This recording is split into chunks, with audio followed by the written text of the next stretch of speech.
Welcome to today's edition of Daytime Dialogues. It's my great honor to have HaRav David Stav with us today. HaRav Stav is not only the chief rabbi of Shoham, a significant city that many of us know and have passed by when we come to Israel because it's right near the airport, but also he's the chairman of Tzohar, an exceptional organization that has accomplished so much to reach out beyond the small enclaves of the Orthodox Jewish community in Israel to the broader Jewish community in Israel, and to support so many of the religious activities that are so critical for our Jewish life. Rav Stav is visiting the United States right now. He's actually going to be back in the United States in a little while to visit KINS, but it's my pleasure to welcome back Rav David Stav. Thank you, Rav Stav, for joining me today. Thank you, Ram. Thank you. It's always a pleasure to talk to you. So, Stav, first of all, before I get into some of the things I really want to talk about, I need to talk a little bit about Tzohar, just in case there still remains a person or two who hasn't heard about Tzohar. Hard to believe. When you're in Israel and a person wants to get married, or when someone is coming from the United States to get married to someone in Israel, very often the address they go to is Tzohar to be able to cut through a lot of the red tape that exists whenever you're dealing with government agencies like the Rabbanut HaRashit. Or, for example, Tzohar reaches out to people who are not observant. Rav Stav, can you give me a couple of examples of the biggest programs that you have that reaches out? So the biggest program, I will mention three of them, but actually we have today plenty of programs, but the most famous ones, is the program of weddings. I mean, a secular couple in Israel usually doesn't like to come to the rabbinate offices because of various reasons. And he will come to Tzohar offices, he will register by us, and we work hand by hand with the 4 or 5 rabbinates, and we will help him to get through the system. That's and to get our rabbi to perform his wedding. For many of the secular people, that's the only way they are ready to get married halachically. The second famous project is the project that helps immigrants, not only Americans, primarily Russian, from the former Soviet Union people that arrived to Israel and find it very difficult to prove that they are halachically Jewish because they have no ketubah, they have no approval of rabbis that could confirm that they are Jewish, and they need our services in order to help them to prove that they are Jewish. By the way, every year, we help more than 500 Americans and Canadians that come to Israel and need for different reasons to prove that they are halachically Jewish. And when they bring letters or approvals from different rabbis, most of the rabbinates have no clue who is the rabbi. Many times they come from places where the rabbi is not known, or their parents did not get married halachically. So we cannot rely on the civil marriage that their parents got married 20 or 30 years ago, and they need us to help them to prove that they are halachically Jewish. So that's the second project. We are now in Elul. Before you even go on to the second, I have to make one small comment.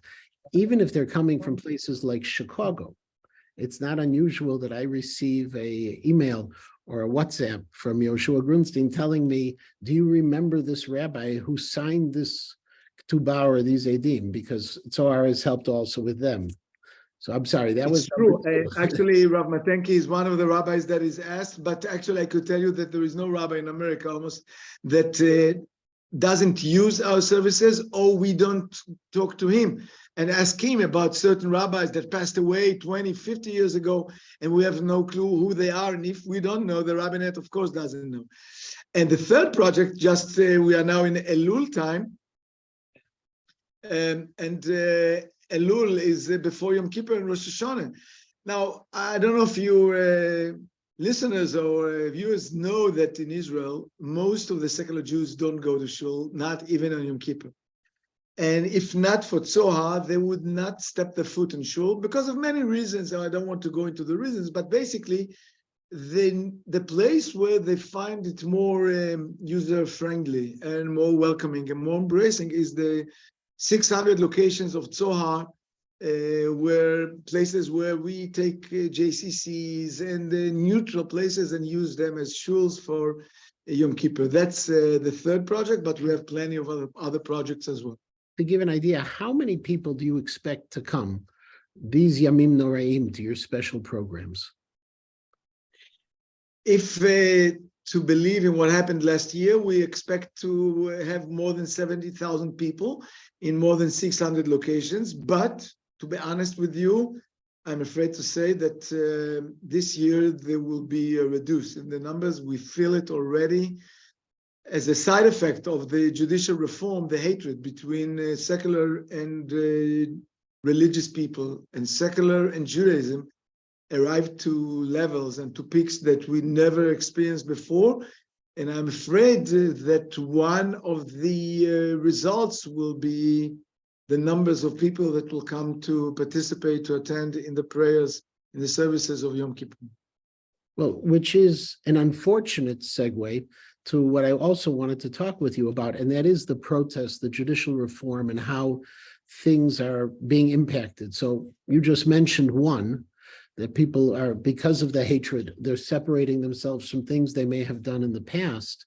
Are there other unfortunate outcomes from these protests that you're feeling within Sohar or within your rabbinate in Shoham? No doubt.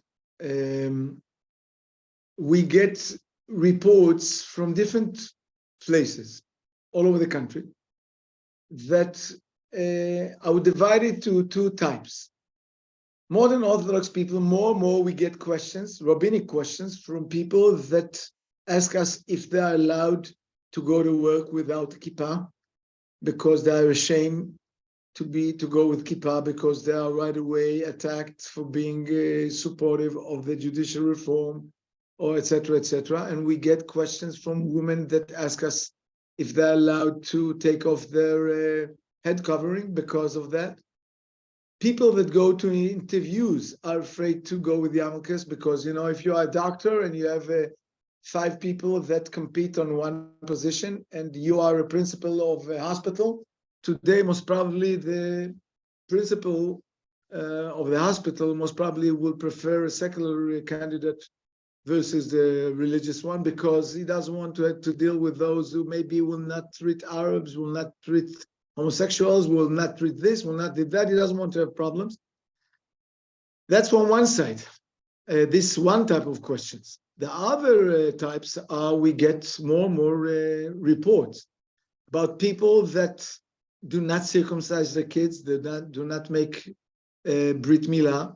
We saw it in reality, that the Leila Seder, for the first time in Israel's history, there was a big party of pizza in front of the hospital as a secular response to the bill that allowed hospitals to check the bags of the guests that come to visit the hospital. There's no doubt that the gap that has been digged recently and deepened, it will be hard to fix it.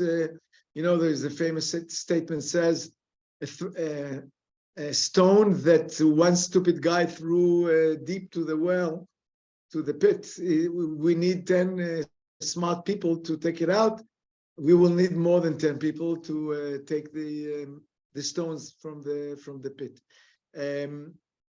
It's a challenge. It's a challenge because it's perceived. I'm not saying it's true. It's perceived for many of the secular people. It's perceived that Judaism is today identified with anti-democracy.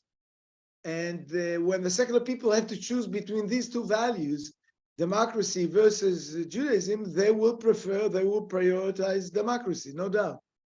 And our mission today is to tell everybody there is no contradiction. Democracy, democratic values could coexist with Judaism, and we don't see any other way but Jewishness of the country and democratic character of the country. These two are twins, and we should not separate them. And the way it's perceived today, that one force is representing democratic values, and the other one represents, or it seems to represent religious values that are perceived to be contradicting. This is a disaster for us. We cannot allow this to continue. We need to show to the religious people that democratic values are a part of Judaism. and Jewish history, and to expose the secular people to Judaism in a way that will inspire them and to teach them and to expose them to Judaism that is not contradicting democracy, but the opposite. But my perception is that it's a minority of people who are really pushing the undemocratic positions, minority of people who are going with the extreme. And yet, do the non-religious, the secular Israelis, do they believe it's a minority, or do they believe that's the majority of religious Jews? First of all, you are right. You're 100% right. It's a minority, but it's a very noisy minority, A, and it's a very powerful minority, and that's B. And I want to explain. Take the bill of the Chametz. The bill of the Chametz didn't cause even one Jew to observe the rules of Chametz, not to eat Chametz. The opposite. It caused hundreds, if not thousands, of people to eat Chametz in the first time in their lives. But this small minority, since it's very powerful politically and very noisy, causes a lot of damage. I could tell you that I spoke on last Thursday. I met with two important leaders, I will not mention their names, from the right wing and from the left wing. And I said to them, you know, the problem of Israel is not the judicial reform. 80% could come to agreement about the judicial reform. That's not the story. The story is about the fear, which I could not blame, the secular tribe that understands and fears that the minority of the religious and ultra-Orthodox people could lead to a situation where their lifestyle will be threatened. And from the right wing, which is very close to the prime minister, said to me, you're 100% right. That's our problem. We don't know how to navigate with them because it's a small minority, but this small minority has a tremendous impact on this government. As a chief rabbi of a city in Israel, as the chairman of Tzohar, when you talk about educating or speaking to people, are we talking about actually having three sets of protests? The protests on the right, the protests on the left, and the protests in the middle saying stop protesting? How do you do it? So I don't tell nobody to stop protesting, the opposite. I encourage everybody to go to protest because I believe that if somebody goes to protest, it means that he cares. I mean, you have to understand. For me, it's shocking to see in the last 8 months, hundreds of thousands of people leaving their comfort zone from the homes, from the living rooms, from the television, from the Netflix, from the bars, and going to protest and never mind what the protest about. For me, it's amazing. So I encourage everybody to protest. But after they went to protest, I want both sides to come to have the dialogues, to talk. And the good news in the last 8 months, that hundreds of thousands of Israelis have spoken to each other what they've never done before. All of a sudden, the religious people started to understand how scared are their secular neighbors. And all of a sudden, the secular neighbors realized how the religious neighbors feel discriminated in Israel for many years, for many reasons. And now I'm not going to justify this or to criticize the other. It's an amazing experience. I'm telling you, I had in last Shavuot in my home. We invited, and we expected 20, 30 people to come to our yard, to our backyard. We had, I don't remember if you went once to our house. We had more than 100 people that came. It was the first visit. Later on, we made in Tisha B'Av. And then afterwards, we made our house a place that hosts dialogue between those who are in favor the judicial reform, those who are against. We want people to talk to each other. We want people to understand that there are real painful issues from both sides. What I'm trying to say here is not that I'm justifying the supporters of the reform or those who protest against it. I want the Jewish people to stay together, and we have no other choice but to live together. In order to do that, we have to understand what is the common denominator of us, what is the destiny of us, and how we should move forward in order to make the life in Israel possible for both parties. Otherwise, one of the parties will not stay with us. And I'm afraid that I know what's the name of this party. It's a secular tribe that will leave the country if we will not solve this problem. So what do you think is the next step? After the Chagim, Knesset is going to start back in session. There's going to be the continuing protests. How do you move people off that? What you're talking about is impacting 100, 1,000, 2,000, 20,000, but we're talking hundreds of thousands of people representing Millions. Representing. Actually, we're talking about millions of people. Well, first of all, you are right. The roadmap in Israel today is looking forward to see what's going to happen in the Supreme Court in 2 weeks from now. The 12th of September will be remembered as an historical day. I don't know what will be the decision, because they're going to decide whether the reasonableness law that canceled the reasonable issues, whether it's valid or not. This is the next step. I don't know what's going to happen then. This next step afterwards is the law that releases the Haredi people from going to the army, which is going to be a disaster. I'm not judging the law by itself. I have my opinions about it. I'm judging it only from one perspective, and that's the Jewish national Israeli society approach. For the Israeli society, it will be one step too much, and I dare to say that we might see thousands of secular Israelis refusing to go to the army if that law will pass. We are going to have a very, very tough time in Israel in the next couple of months. And what makes the problem even bigger is that, as you mentioned, there are three groups, but the groups that are heard are only from the right and from the left and from the extremists. The vast majority of the society that wants to compromise, that seeks for a solution, the 80% or the 70%, their voice is not heard, and that's the tragedy. And as a Rav of an ear, you're part of a network of Rabbanim Rashiyim, of chief rabbis of cities.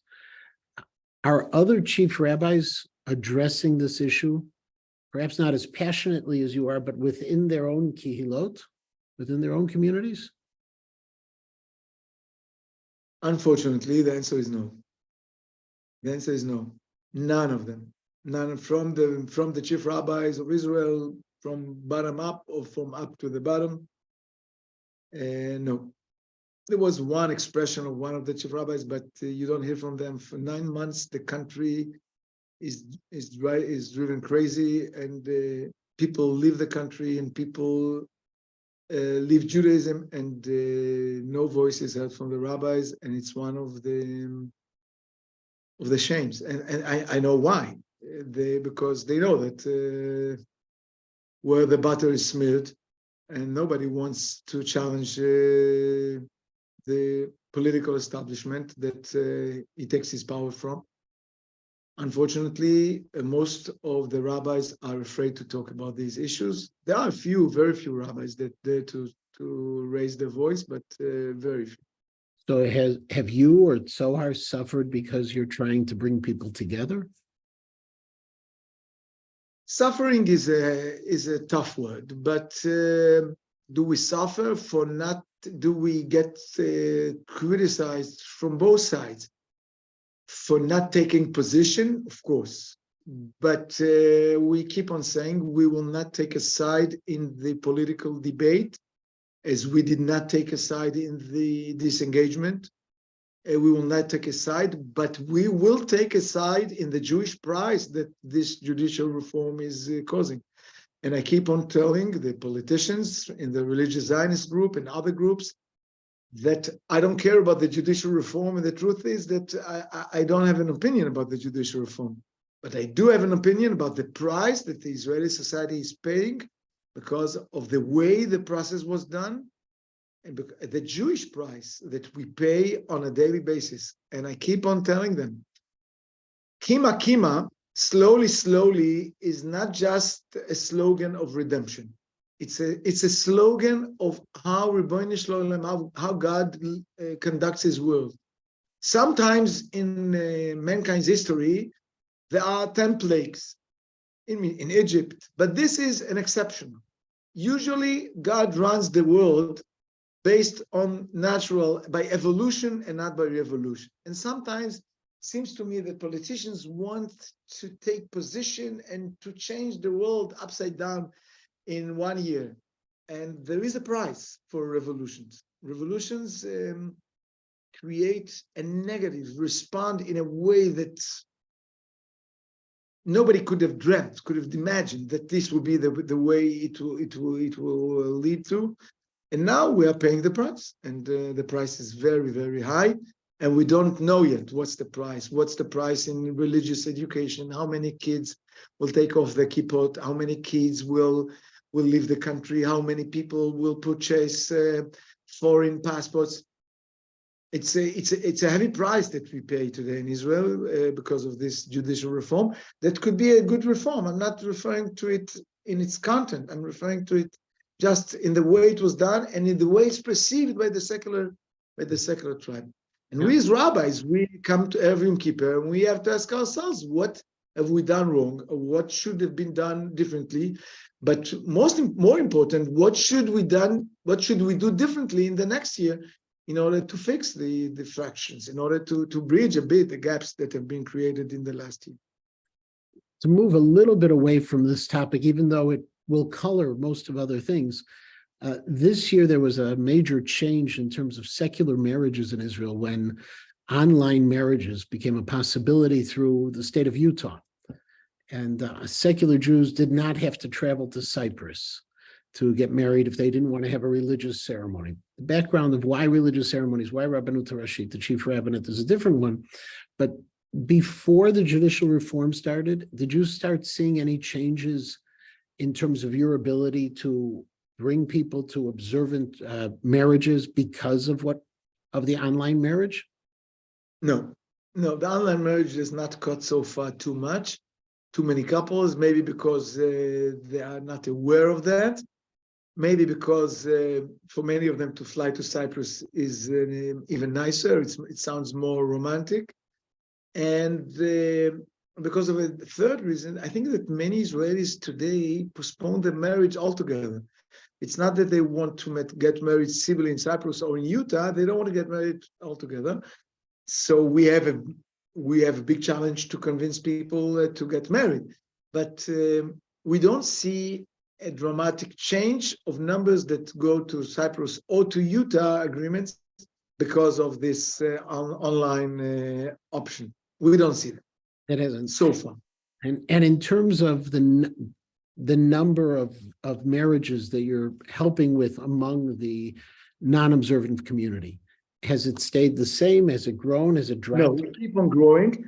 In the rabbinate, it keeps on reducing. By us, it keeps on growing. We added 2 more offices in 2 campuses, one in Hod HaSharon and one in Tel Chai campus near Kiryat Shmona. No, Baruch Hashem, it keeps on growing by us. Unfortunately, by the rabbinate, it doesn't grow, it stops. And one of the other things Zohar became involved in was also kashrut, where Zohar began to give hechsherim, and the law had changed, which opened up the possibility. How has that changed? What's happening in Israel now with also the hechsherim of Zohar?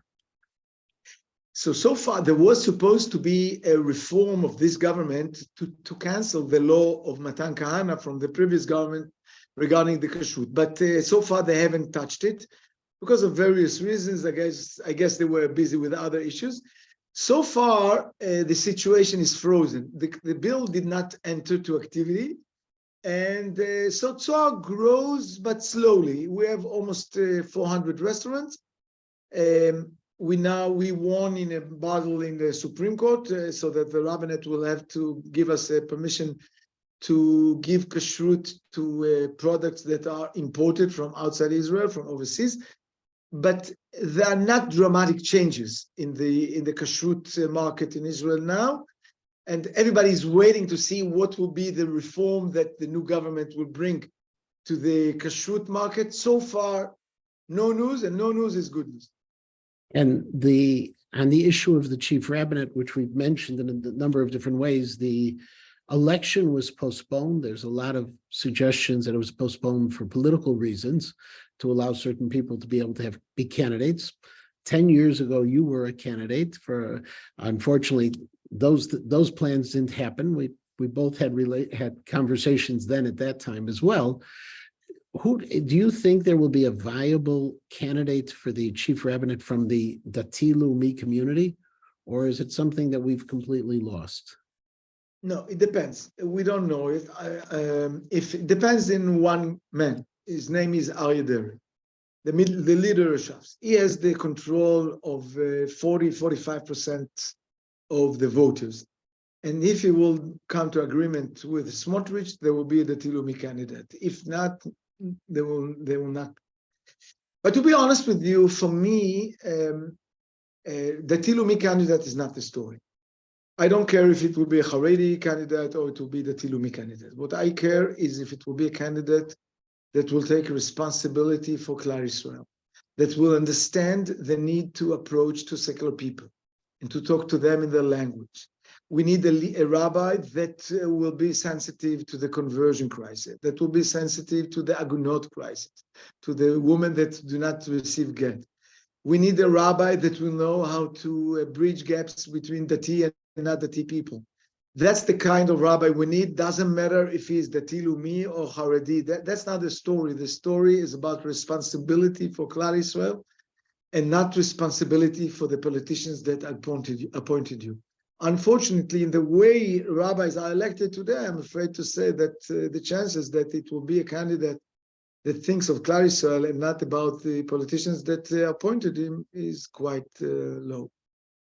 So our time is coming to a close, but unfortunately, we've been talking about a lot of problems. We started with some really good things. Walking into this new year, what are the things that make you hopeful? I'll tell you, I want to say something, which is, we describe all the bad things that occur to us, but I want you to know one thing. When I see the passion of the Israelis from all sides, those who are in favor of the judicial reform and those who are against, and when I see their willingness to fight and to struggle, I see there is a hope. There is a hope because people want to change something. People want to live together, and people are looking to find a solution. It will be much worse before it will become better. But eventually we see a group of people from all sides that want to live together and want to make the Jewish life in Israel in a much higher level, in much higher standards. I believe that eventually there is a light in the edge of the tunnel, but it will take time to find it. And on that note, Rav Stav, I thank you for your time. I know you've been very busy, especially when you come to the United States for just a few days, but I'm looking forward to the first weekend in January in 2024, Parashat Shemot, where you'll be able to join us in person at KINS, and our conversation won't be limited to 30 minutes online. That's correct. Looking forward. Shana Tova to everybody. Shana Tova, and thank you for all that you do and the time you give to all of Klal Yisrael. Have a wonderful, wonderful day. Shana Tova. Bye-bye. Shana Tova.